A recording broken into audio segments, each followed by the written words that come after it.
ہم اس کو کیوں نہ نکال سکیں؟ اس نے ان سے کہا اپنے ایمان کی کمی کے سبب، کیونکہ میں تم سے سچ کہتا ہوں کہ اگر تم میں رائے کے دانے کے برابر بھی ایمان ہوگا تو اس پہاڑ سے کہہ سکو گے کہ یہاں سے سر کر وہاں چلا جا، اور وہ چلا جائے گا، اور کوئی بات تمہارے لیے ناممکن نہ ہوگی۔ ہم نے رائے کے دانے کے بیج کی تمثیل کو اپنی ہی عقل سے ایمان کی زندگی میں اپنا لیا ہے۔ ہم اس کو اس طرح سمجھ لیا، ہم نے اس تمثیل کو اس طرح سمجھ لیا ہے کہ ہم رائے کے دانے برابر بھی وشواس رکھیں تو پہاڑ کو سرکا سکتے ہیں۔ جب مسیح یشوع نے اس لیے اس تمثیل کو کہا، ان میں ایمان بالکل ہی نہیں تھا، ایمان تھا ہی نہیں، یعنی کہ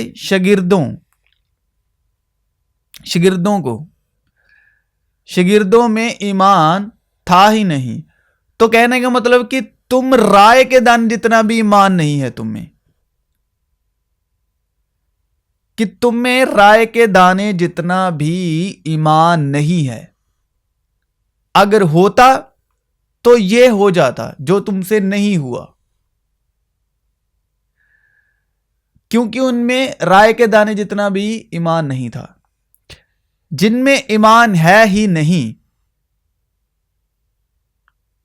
کون سا دنیا میں ایسا باپ ہوگا جو اپنے بیٹے کو کمزور دیکھنا چاہتا ہے؟ پھر وہ آسمانی باپ ہمیں ایمان میں کمزور نہیں دیکھنا چاہتا۔ وہ نہیں چاہتا کہ ہم میں رائے کے دانے جتنا بھی ایمان ہو، وہ چاہتا ہے ہم ایمان میں کامل ہوں، کامل ایمان بنیں۔ اس بات کا خلاصہ ایک اور وچن کرتا ہے۔ جب ابراہیم 99 برس کا ہوا، یعنی 99 ایئر اولڈ،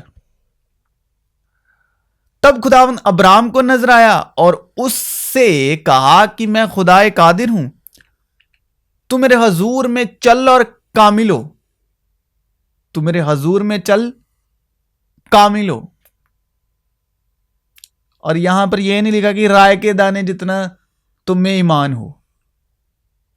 باپ نہیں چاہتے، باپ چاہتے ہیں ہم بیٹے ہیں، اور بیٹا کامل ایمان ہونا چاہیے۔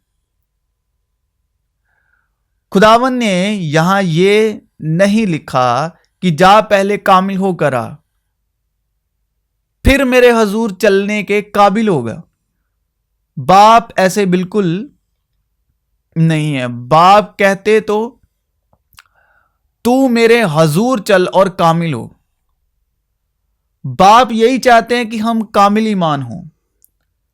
پوری بائبل میں، کائنات میں، قدرت میں، زمین و آسمان میں ایک ہی واحد ہستی ہے جو کامل ایمان، کمزور ایمان، جس میں ایمان کی کمی ہے، جو کمزور ایمان ہے اور غلط وشواس میں گمراہ ہے، غلط تعلیم میں،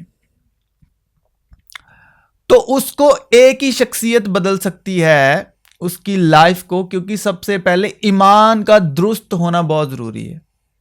صحیح ایمان، صحیح لائف، صحیح پرینام، صحیح رزلٹ۔ غلط ایمان، غلط لائف، غلط رزلٹ۔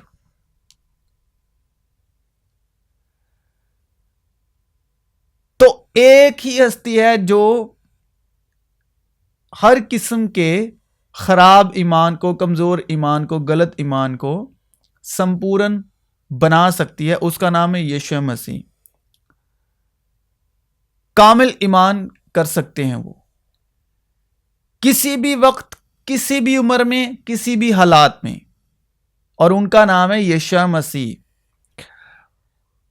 اور ایمان کے بانی اور کامل کرنے والے یسوع کو تاکتے رہیں، جس نے اس خوشی کے لیے جو اس کی نظروں کے سامنے تھی شرمندگی کی پرواہ نہ کر کے صلیب کا دکھ سہا اور خدا کے تخت کی دائنی طرف جا بیٹھا۔ مطلب یشوع مسیح کو تاکنا مطلب ان کا جو کلام ہے،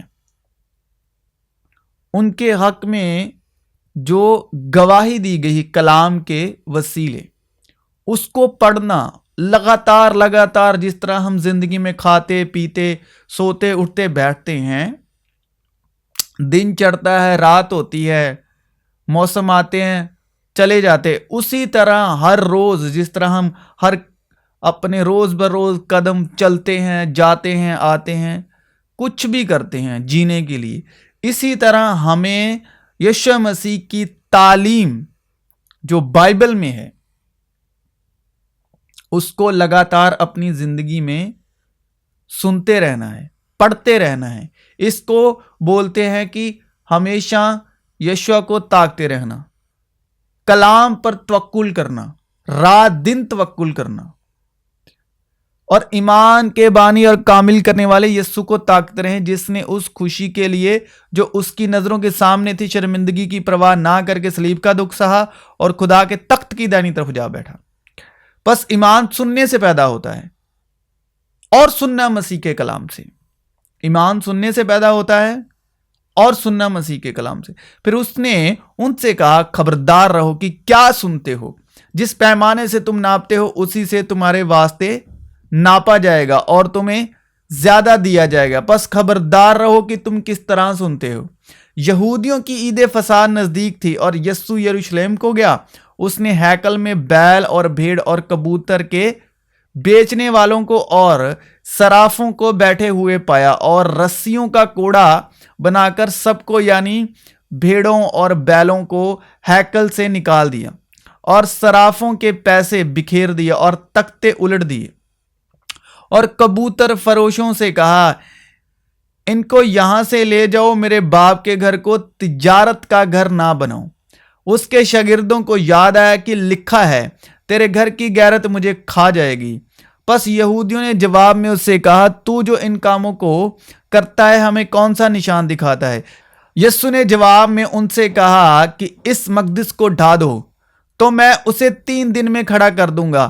یہودیوں نے کہا، 46 برس میں یہ مقدس بنا ہے، اور کیا تم اسے 3 دن میں کھڑا کر دے گا؟ مگر اس نے اپنے بدن کے مقدس کی بابت کہا تھا۔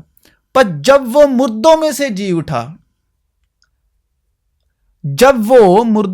جی اٹھا تو اس کے شاگردوں کو یاد آیا کہ اس نے یہ کہا تھا، اور انہوں نے کتاب مقدس اور اس کے قول کا۔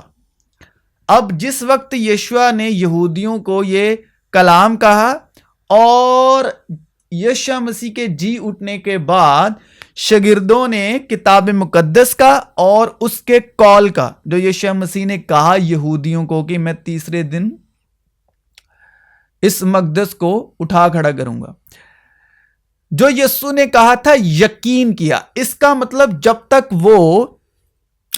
یہ ہوا کہ جب تک وہ اس قول کے مطابق پریکٹیکلی مردوں میں سے جی نہیں اٹھا تیسرے دن، انہوں نے اس قول کا یقین نہیں کیا شاگردوں نے۔ لیکن یقین کب کیا؟ اور یاد بھی تبھی آیا، اس سے پہلے ان کو یاد بھی نہیں تھا۔ یاد کب آیا؟ جب وہ مردوں میں سے جی اٹھا، تو تب ان کو یاد آیا کہ یسوع مسیح نے یہودیوں کو یہ قول کہا تھا۔ اسی دن جب شام ہوئی، اس نے ان سے کہا، آؤ پار چلیں۔ یعنی یسوع مسیح نے جو شاگردوں سے باتیں کہیں، جب وہ اپنے وقت پر پوری ہوئی تب انہوں نے یقین کیا۔ لیکن جب انہوں نے کہا کہ یہ لکھا ہے میرے حق میں، یہ لکھا ہے، تب انہوں نے یقین نہیں کیا۔ اسی دن جب شام ہوئی، اس نے ان سے کہا، آؤ پار چلیں، اور وہ بھیڑ کو چھوڑ کر اسے جس طرح وہ تھا کشتی پر ساتھ لے چلے، اور اس کے ساتھ اور بھی کشتیاں تھی۔ تب بڑی آندھی چلی اور لہریں کشتی پر یہاں تک لگیں کہ کشتی پانی سے بھری جاتی تھی، اور وہ خود پیچھے کی طرف گدی پر سوتا تھا۔ پس انہوں نے اسے جگا کر کہا، اے استاد، کیا تجھے فکر نہیں کہ ہم ہلاک ہوئے جاتے ہیں؟ اس نے اٹھ کر ہوا کو ڈانٹا اور پانی سے کہا، چپ رہ، تھم جا۔ تو ہوا بند ہو گئی اور بڑا امن ہو گیا۔ پھر ان سے کہا تم کیوں ڈرتے ہو، اب تک ایمان نہیں رکھتے، اب تک ایمان نہیں رکھتے۔ میں نے یہ باتیں تم سے تمثیلوں میں کہی، وہ وقت آتا ہے کہ پھر تم سے تمثیلوں میں نہ کہوں گا، بلکہ صاف صاف تمہیں باپ کی خبر دوں گا۔ اس دن تم میرے نام سے مانگو گے اور میں تم سے یہ نہیں کہتا کہ باپ سے تمہارے لیے درخواست کروں گا، اس لیے کہ باپ تو آپ ہی تم کو عزیز رکھتا ہے، کیونکہ تم نے مجھ کو عزیز رکھا ہے اور ایمان لائے ہو کہ میں باپ کی طرف سے نکلا، میں باپ میں سے نکلا اور دنیا میں آیا ہوں، پھر دنیا سے رخصت ہو کر باپ کے پاس جاتا ہوں۔ اس کے شاگردوں نے کہا دیکھ اب تو صاف صاف کہتا ہے اور کوئی تمثیل نہیں کہتا، اب ہم جان گئے کہ تو سب کچھ جانتا ہے اور اس کا محتاج نہیں کہ کوئی تجھ سے پوچھے، اس سبب سے ہم ایمان لاتے ہیں کہ تو خدا سے نکلا ہے۔ یسوع نے انہیں جواب دیا کیا تم اب ایمان لائے ہو کہ میں تمہارے ساتھ کب سے ہوں اور تم اب ایمان لائے ہو، جب میں یہ بات کر رہا ہوں کہ میرا رخصت ہونے کا وقت آ چکا ہے۔ اور اس نے فوراً شاگردوں کو مجبور کیا۔ تو آپ کے من میں سوال ضرور آتا ہے اگر وہ ایمان نہیں لاتے تو پھر ساتھ کیوں تھے؟ ساتھ اس لیے تھے کہ یسوع نے ان کو چنا تھا، یسوع نے ان کو چنا تھا، اور اس نے فوراً شاگردوں کو مجبور کیا کہ کشتی پر سوار ہو کر اس سے پہلے پار چلے جائیں جب تک وہ لوگوں کو رخصت کرے، اور لوگوں کو رخصت کر کے علیحدہ دعا مانگنے کے لیے پہاڑ پر چڑھ گیا، اور جب شام ہوئی تو وہاں اکیلا تھا، مگر کشتی اس وقت جھیل کے بیچ میں تھی اور لہروں سے ڈگمگا رہی تھی کیونکہ ہوا مخالف تھی، ورد تھی، اور وہ رات کے چوتھے پہر جھیل پار چلتا ہوا ان کے پاس آیا۔ شاگرد اسے جھیل پر چلتے ہوئے دیکھ کر گھبرا گئے اور کہنے لگے کہ بھوت ہے، اور ڈر کے مارے چلا اٹھے۔ یسوع نے فوراً ان سے کہا خاطر جمع رکھو، میں ہوں، ڈرو نہیں۔ پترس نے اس سے جواب میں کہا اے خداوند اگر تو ہے تو مجھے حکم دے کہ پانی پر چل کر تیرے پاس آؤں۔ اس نے کہا آ۔ پترس کشتی سے اتر کر یسوع کے پاس جانے کے لیے پانی پر چلنے لگا، مگر جب ہوا دیکھی تو ڈر گیا، اور جب ڈوبنے لگا تو چلا کر کہا اے خداوند مجھے بچا۔ یسوع نے فوراً ہاتھ بڑھا کر اسے پکڑ لیا اور اس سے کہا اے کم اعتقاد یعنی کم ایمان والے، تو نے کیوں شک کیا؟ اور جب وہ کشتی پر چڑھ آئے تو ہوا تھم گئی، اور جو کشتی پر تھے انہوں نے اسے سجدہ کر کے کہا یقیناً تو خدا کا بیٹا ہے۔ جب وہ چلتے چلتے یریحو کے نزدیک پہنچا تو ایسا ہوا کہ ایک اندھا راہ کے کنارے بیٹھا ہوا بھیک مانگ رہا تھا۔ وہ بھیڑ کے جانے کی آواز سن کر پوچھنے لگا کہ یہ کیا ہو رہا ہے۔ انہوں نے اسے خبر دی کہ یسوع ناصری جا رہا ہے۔ اس نے چلا کر کہا اے یسوع ابن داؤد مجھ پر رحم کر۔ جو آگے جاتے تھے وہ اس کو ڈانٹنے لگے کہ چپ رہ، مگر وہ اور بھی چلایا کہ ابن داؤد مجھ پر رحم کر۔ یسوع نے کھڑے ہو کر حکم دیا کہ اس کو میرے پاس لاؤ۔ جب نزدیک آیا تو اس نے اس سے یہ پوچھا تو کیا چاہتا ہے کہ میں تیرے لیے کروں؟ اس نے کہا اے خداوند یہ کہ میں بینا ہو جاؤں یعنی دیکھنے لگوں۔ یسوع نے اس سے کہا بینا ہو جا یعنی دیکھنے لگ جا، تیرے ایمان نے تجھے اچھا کیا۔ وہ اسی دم بینا ہو گیا یعنی دیکھنے لگا، اور خدا کی بڑائی کرتا ہوا اس کے پیچھے ہو لیا، اور سب لوگوں نے دیکھ کر خدا کی حمد کی۔ اب ہمیں جو ہم نے شروع سے بات کہی ہے کہ ایمان کے لیول ہیں، سٹیجز ہیں، اس کے ایمان کا قد لیول کہاں تک ہے، کیا ہے؟ صرف